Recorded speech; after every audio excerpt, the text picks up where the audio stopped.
So today we're coming to the end of our series on the parables. There are other parables we haven't looked at, but I think we've got the main gist of parables and how they work and what God has to say about it.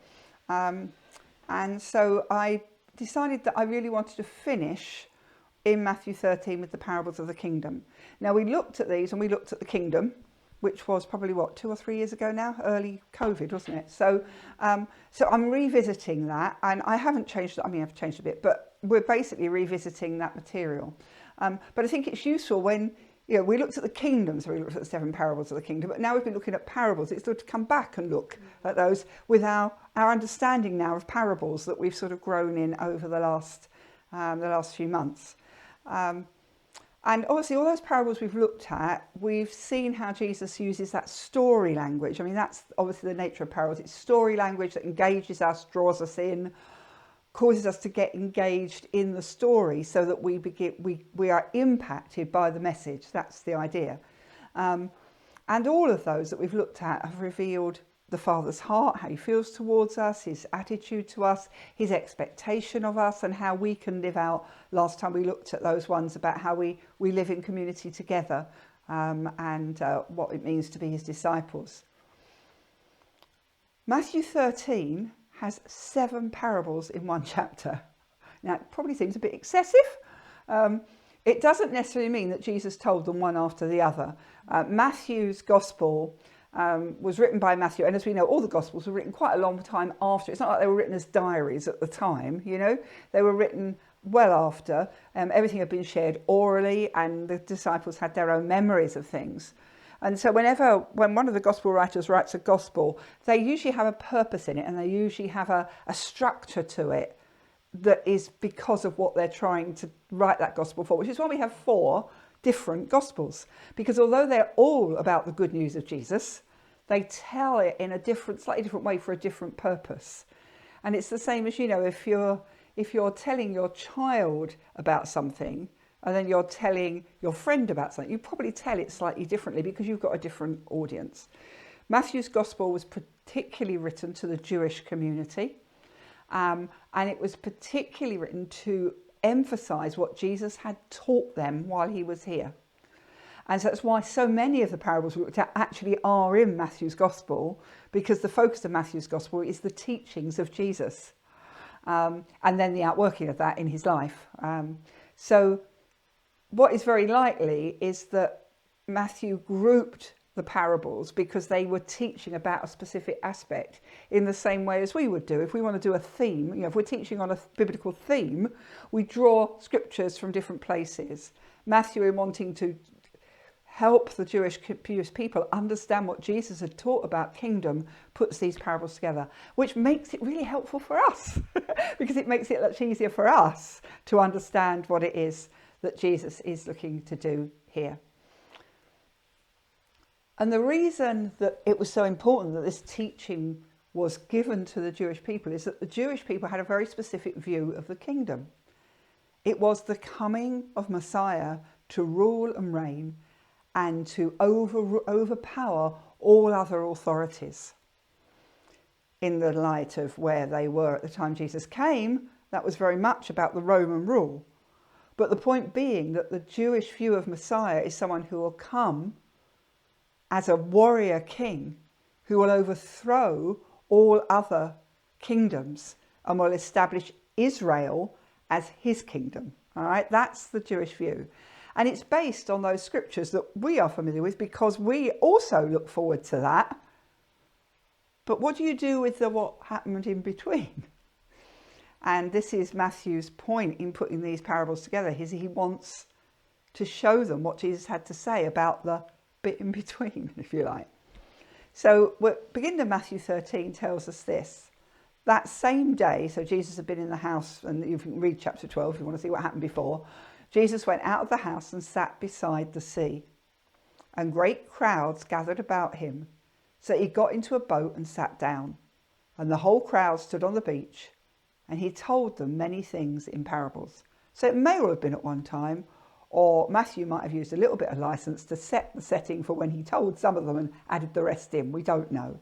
But the key is that this was teaching that Jesus chose It's not they came and asked him a question. So most of the parables we looked at so far, someone asked a question and Jesus has given them a parable, or someone did something and Jesus tells a parable.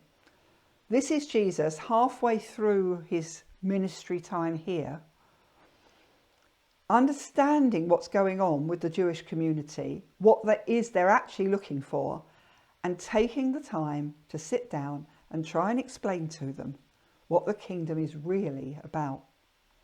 And so the purpose of these parables is to reveal the mystery of the kingdom, the mystery that was now being revealed through the king. Hidden in the Old Testament scriptures, but not the predominant ones that were so clearly held on to. Psalm 2, Daniel 2, we know those. Yeah? Those sort of scriptures, the ones that the leadership had held on to and were teaching because they were about victory. But psalms that talk about a suffering servant, one that won't put out a wick, those other ones we know, they had got hidden. They were the mystery that was hidden. How do you put that? And we know, don't we? Some of those scriptures have got both in there. They start with this suffering servant. They finish with a victorious king. That was the mystery that Jesus wanted to unravel. And so he's looking here to help them understand the nature of the kingdom that has come with him, because he declared at the beginning of his ministry that the kingdom was being revealed in him. So the first of those parables is one we're very familiar with. All right, it's the parable of the sower and the seed. And it describes how Jesus is seeing even now the crowds that he is reaching, the people that he's talking to, how they're dealing with the word that he's bringing in different ways. And so he tells this parable to this whole gathered people as which one of these are you going to be? Which one of these have you been? Do you want to be something a bit different? You know? And so he is making it clear to them, and also, I think, even more so to his disciples, the nature of what will happen when they begin to share this good news of the kingdom. And therefore, for us, we want to understand this because it's about how people will receive the good news of the kingdom even now. So let's read this very familiar passage from Matthew 13. And he told them many things in parables, saying, a sower went out to sow. And as he sowed, some seeds fell along the path, and the birds came and devoured them. Other seeds fell on rocky ground, where they didn't have much soil, and immediately they sprang up, since they had no depth of soil. But when the sun rose, they were scorched. And since they had no root, they withered away. Other seeds fell among thorns, and the thorns grew up and choked them. Other seeds fell on good soil and produced grain, some 100-fold, some 60, some 30. So these four soils, the wayside where the birds ate them before they even germinated. They didn't even get to do anything. They were immediately taken by the birds. Then you've got those stony places where it's so shallow that they put little roots down but can't continue because they can't get down to the moisture and to the goodness that they need. It's a bit like, when I get little plants try and grow in the cracks of the patio. They don't last long, and you can quickly pull them up because they just can't there's nothing more to get their roots into. Or sometimes where you've got some soil that's overrun a bed, as it gets in, but it doesn't survive because there's no depth to get down into.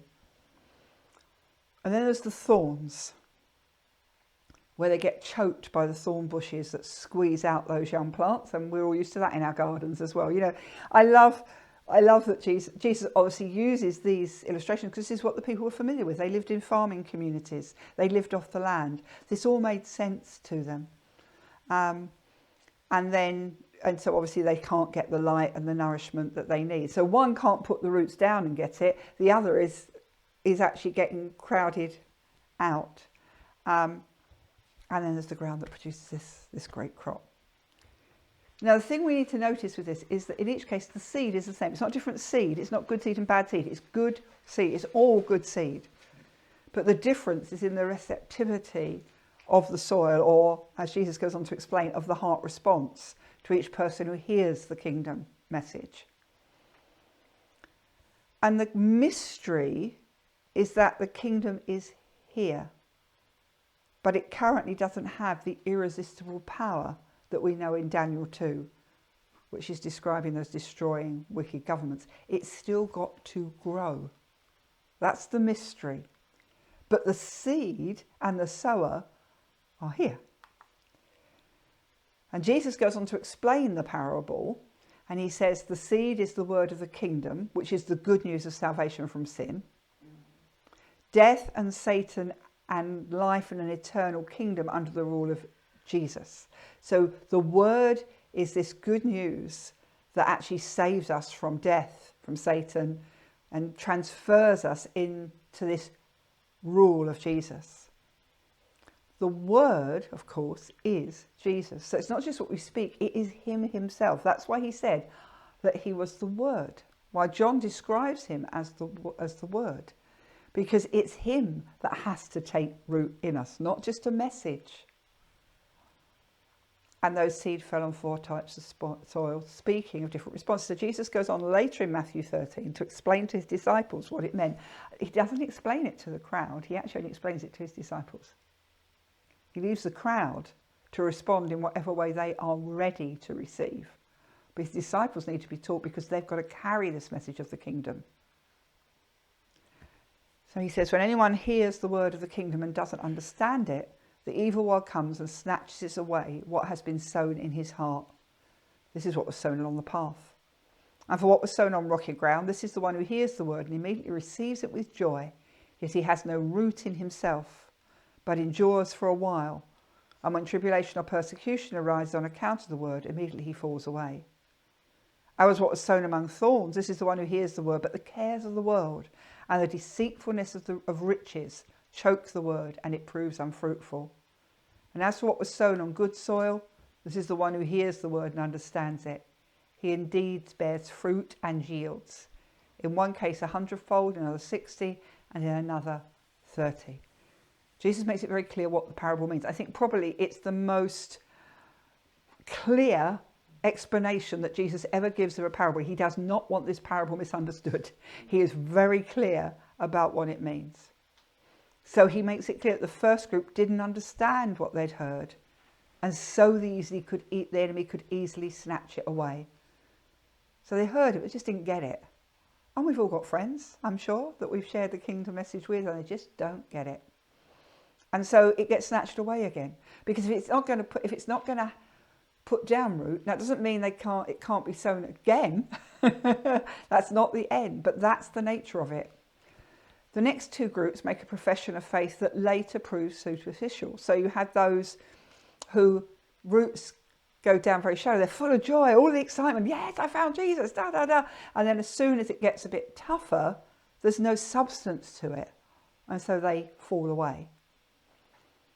And then you've got those who are in that place where they put down the roots, but it doesn't stand up to the test of all the other things that can distraction. They began well, but they failed to continue to follow the Lord. Now, whether they're saved or lost is not the point emphasised in this parable, because we can go off down a great bunny trail here. Well, what about if they did believe then? Are they still? Jesus doesn't actually address that issue, so we won't either. Not this morning, anyway. But as we share the message of the kingdom, we need to realise not everyone we share it with will respond as they ought to. And those 3 obstacles we need to take note of. And the first obstacle is this obstacle of Satan, who wants to snatch the word of the kingdom from the hearts of those who hear it, but haven't yet responded to it. And we need to recognise when someone just doesn't want to know, Satan's probably at work there, just keeping them away. But that doesn't mean that we don't continue, because we have one greater than. But we need to be wise and know. This is why I think often we need to be listening to the Lord to know when it is right to share the gospel. Because it is pointless trying to none of us would go out and put seed down in the middle of the road, would we? We know that isn't ready, that isn't a place where it's going to grow. We need to hear from the Lord, the nature, we need to know who. He knows everybody's heart, so he will know who's ready. And we need to hear him and know not to waste our time on rocky ground. Sorry, on the edge, you know. Then you've got those who have this shallow spot, so external pressures then come. So one of the responsibilities there is, if we do share the gospel with someone and they do respond, we need to disciple them, because otherwise this is the risk of what happens. Something else comes along, whether that be persecution or whether it be the distraction of this world, and it gets taken away. It's often those who haven't been discipled that end up in that place, because discipling is helping people put their roots down and feed. It's also enabling people to engage with God for themselves with an internal spirituality, which means they won't then go after other things, because he will be satisfying them. They will be so in love and in relationship with him that they won't want to go elsewhere. So my feeling is, from those middle two, the important thing is that people are discipled so that their roots can go down and so that they can build a personal, internal relationship with the Spirit in their lives. But what is really interesting is the fourth type, who heard the word, had varying degrees of faithfulness. Isn't God good? Isn't Jesus good? He sees that genuine believers seek to obey the word, and so they become spiritually fruitful. But the measure of our fruitfulness will vary. And Jesus doesn't say it should be 100. He says it will be. Some will be 30, some will be 60, some will be 100. The nature of our lives will bring different levels of fruitfulness and different type of fruit. But what matters is that we're bearing fruit. It's not our profession of faith. It's that we persevere and we put our roots down and we build relationship with him and we bear fruit. That's what matters. And so then these next 6 parables follow on and elaborate this first one about what it means and how that works out. Because that's the nature of what happens with God's word when it is shared, when Jesus is shared. If that's the nature of it, then these other parables help us to see some of the outworking of that. So the next one, the parable of the wheat and the tares, explains why judgment is delayed until the end of the age. So it answers that question really of the kingdom now and the kingdom to come. Then the next 2, the mustard seed and the leaven, show how the kingdom is going to advance between the coming of Jesus and the ultimate coming of his kingdom. The next 2, the treasure and the pearl, show the great value and the worthiness of the kingdom and why it matters. And then the last one goes back round really to the one of the wheat and the tares and shows the importance of that we're neither deceived nor offended. So we're going to just quickly go through those other parables. So the wheat and the tares. This, as I say, addresses that issue. Why is victory not seen more clearly? This is Jesus preparing them that he's not going to get out a sword and drive the Romans out of Israel. But it's also, for us, really important to take hold of, in that we don't see the fullness of his kingdom now. We don't see evil overruled and his kingdom rule established in the world that we live in. And anyone that can say, that's growing in that way, well, I say, look at the world. I don't see it growing in that way at all. We'll look at how it's growing in one of the latter parables. But in this case, Jesus here is talking about why so few, that lot that didn't receive his leadership, because when it got difficult, he wasn't there. And in this one, it's a continuation about the seed being sown by 2 men. But what Jesus says now, I've just talked to you about my seed, but there is other seed being sown. So Matthew 13 goes on in verse 24. The kingdom of heaven may be compared to a man who sowed good seed in his field. But while his men were sleeping, his enemy came and sowed weeds among the wheat and went away. So when the plants came up and bore grain, then the weeds appeared also. And the servants of the master of the house came and said to him, Master, did you not sow good seed in your field? How then does it have weeds? And he said to them, An enemy has done this. So the servants said to him, And do you want us to go and gather them? But he said, no, lest in gathering the weeds, you root up the wheat along with them. Let both grow together until the harvest. And at harvest time, I will tell the reapers, gather the weeds first and bind them in bundles to be burned, but gather the wheat into my barn. Pray the Lord of the harvest to send out. Don't you hear that in the background here as well?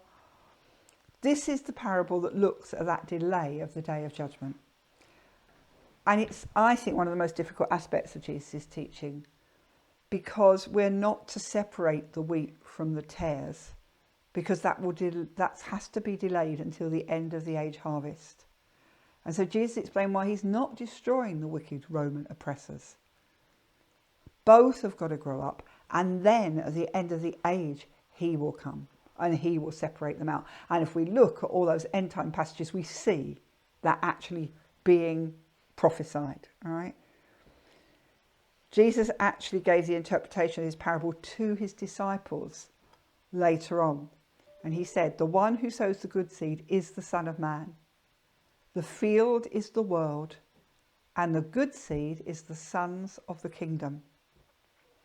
The weeds are the sons of the evil one, and the enemy who sowed them is the devil. The harvest is the close of the age, and the reapers are angels.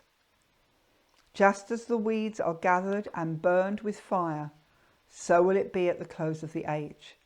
The Son of Man will send his angels, and they will gather out of his kingdom all causes of sin and all lawbreakers. Hallelujah.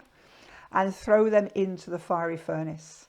In that place there will be weeping and gnashing of teeth. Then the righteous will shine like the sun in the kingdom of their Father. He who has ears, let him hear. That phrase, he who has ears, let him hear. Do you get the revelation? Do you understand the mystery? And this, I think, in our present day, this parable is so important for us to realise it's not for us to start trying to bring judgment on people, to tear them up. We're to continue to grow strong amongst them. And at the end of the age, the Lord will send out his angel army to separate them. But what is interesting is he says the good seed represents believers in Jesus. We are his seed that he has sown into this earth. While the tares are the sons of Satan. Those who rebel against Jesus, who turn their back on Jesus, are the sons of Satan. We talked about this on Friday, I think. You're in one family or the other. Yes. You're either sons of God or you're sons of Satan. You belong to one. Whether you recognise it or not, you are influenced by one or the other. And the harvesters at the end of the age are the angels. But he says the field is the world, which shows he was already telling the disciples this is a bigger thing than Israel. And that's the reason for the delay. This is a bigger thing than just Israel. This is the nations of the earth.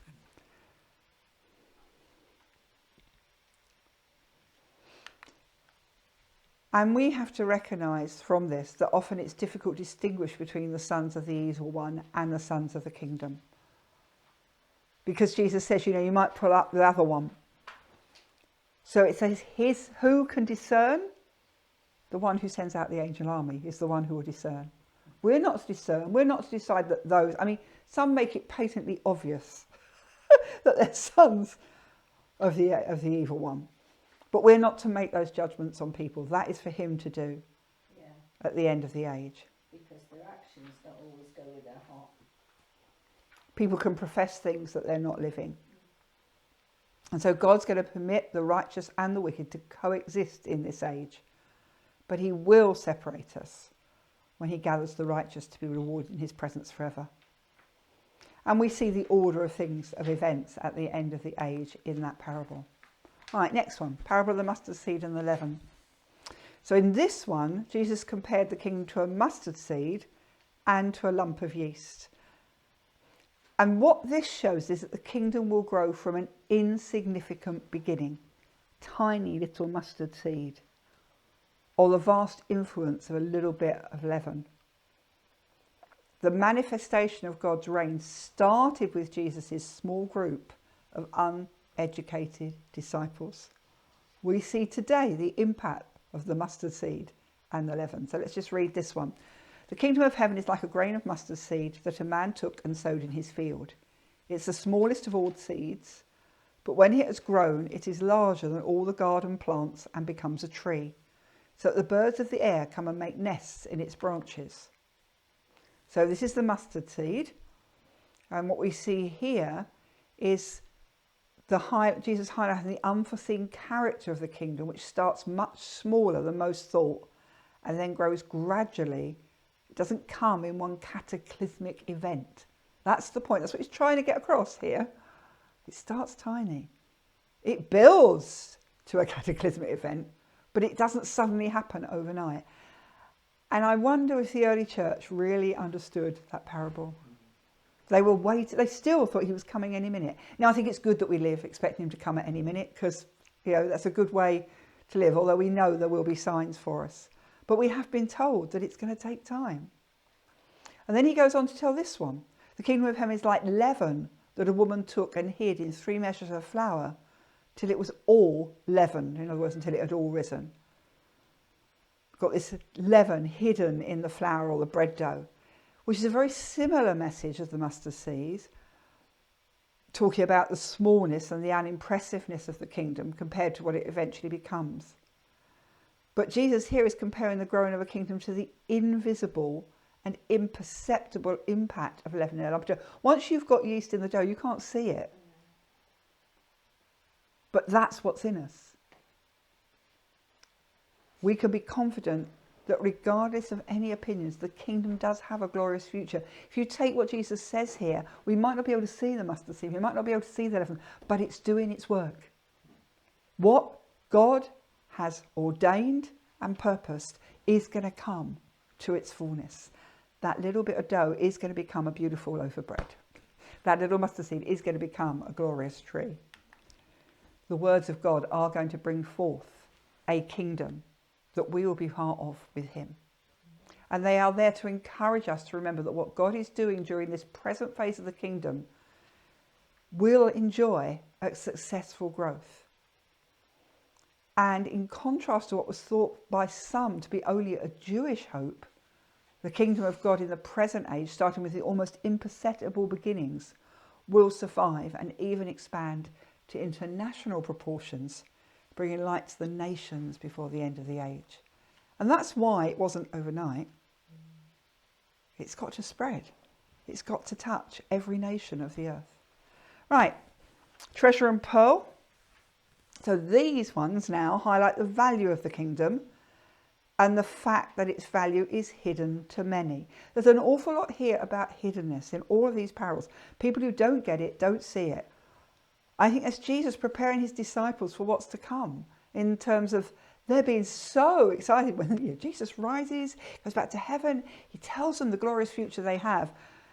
The frustration, like most of us, I mean, I don't know about you, but when I made my commitment of faith, when I became a Christian, I was 13, I came back full of it for all my family, and they didn't want to know. In fact, parents didn't want to know, so they were virtually on their deathbeds, both of them. But actually, I need to take hold of these parables to understand that. It's hidden. And it's only when people are ready to see that they can receive it. You can't ram it down anybody's throat. But what these parables show us is that it's so valuable, it's worth sacrificing anything to be part of this. Because the value is hidden, it's hard to see its value until you engage with its value, and then you see it, and then it's got you. But it's not obvious to everybody now. Of course, it will be when Jesus returns. So this is the parable. These are these parables. So the kingdom of heaven is like treasure hidden in a field, which a man found and covered up. Then in his joy, he goes and sells all that he has and buys that field. Again, The kingdom of heaven is like a merchant in search of fine pearls, who on finding one pearl of great value, went and sold all that he had and bought it. So the treasure and the pearl can speak either of the kingdom or of actually Jesus himself, because without Jesus there is no kingdom. All right, so we take this treasure as Jesus and his kingdom, because he is the king of that kingdom. And so in the first one we've got this hidden treasure which is found by chance, it seems. The man's not looking intentionally for it. And in the surprise of it all, the accent falls on his shocking and happy response, because from his joy he goes and sells all he has to buy the field. Joy flooded his heart as he stumbled on something that was of such value. And I sort of wanted, it would have been good if Corinne was here this morning, because that's sort of her story. She went along with her sister to that meeting, not expecting anything. And by the end, something had hit her life that transformed it for her forever. Some of us will know people where they suddenly turn up and they've found Jesus. And we're like, whoa, didn't see that one coming, They're the ones who stumble across it in some way. The second one, though, is someone who's searching high and low, near and far, for these fine pearls, one of the most precious commodities in the ancient world. That's why it's a pearl, because it's the most precious thing that merchants would bind their whole life up into pursuing that precious object, because it had such value. But he comes across this one singular pearl of such beauty, of great value, so precious, that he goes and sells all he has to have it. So the emphasis here is not on his accidental find, but on the over-the-top fulfillment of intentional search. That's the story of those who have searched here and searched there, looked at this belief system, that belief system, and we may know people, I've certainly known some people who have tried everything, and then they find Jesus and go, oh, this was it. Why did I waste my time in all this other stuff? But actually the value of it becomes so much more precious because of its comparative value to all those other things. So it's not on the subjective response of joy, but on the exceedingly precious value of the object. Now, whether finding the word of the kingdom by chance or through searching, the response is the same. We lay down everything. Jesus is making it clear that finding that precious kingdom with its precious king means everything else ceases to have value. And we're willing to pay the cost, as Mary did with her ointment, which she poured over Jesus, or as Paul declared in this very well-known verse from Philippians, indeed, I count everything as loss because of the surpassing worth of knowing Christ Jesus my Lord. For his sake I have suffered the loss of all things and count them as rubbish, in order that I may gain Christ. That's what Jesus was talking about. When you find me, and when you find my kingdom, when you allow me to transfer you into my kingdom, then nothing else should matter. Everything else is worthless. You lay it down. And so we come back round now to the final parable of the net. The kingdom is like a net that gathered both that which was good and bad. So it's a parallel to the wheat and the tares. Jesus tells us like this. Again, the kingdom of heaven is like a net that was thrown into the sea and gathered fish of every kind. When it was full, men drew it ashore and sat down and sorted the good into containers, but threw away the bad. So it will be at the close of the age. The angels will come out and separate the evil from the righteous and throw them into the fiery furnace. In that place there will be weeping and gnashing of teeth. The agents of the judgment are said to be the angels, and the Son of Man is portrayed as the judge who has the right to determine the destiny of both the righteous and the wicked. And that punitive judgment is said to include all who are stumbling blocks and all who are guilty of wickedness. You see, this speaks not only of their personal character, but also of their negative influence on others. And this teaches us, I think, that many who profess to be a Christian and who associate with the kingdom are not all genuine believers. It's hard to know whether the wheat and the tares and the net are about the whole earth, or whether it's actually about all those who profess faith. It would seem in some respects that it's more about those who profess faith, those who would say they're waiting for the kingdom. But we can apply it obviously much wider than that. But the point being that only God knows our hearts. So it's only him who can make that, who can discern who is who.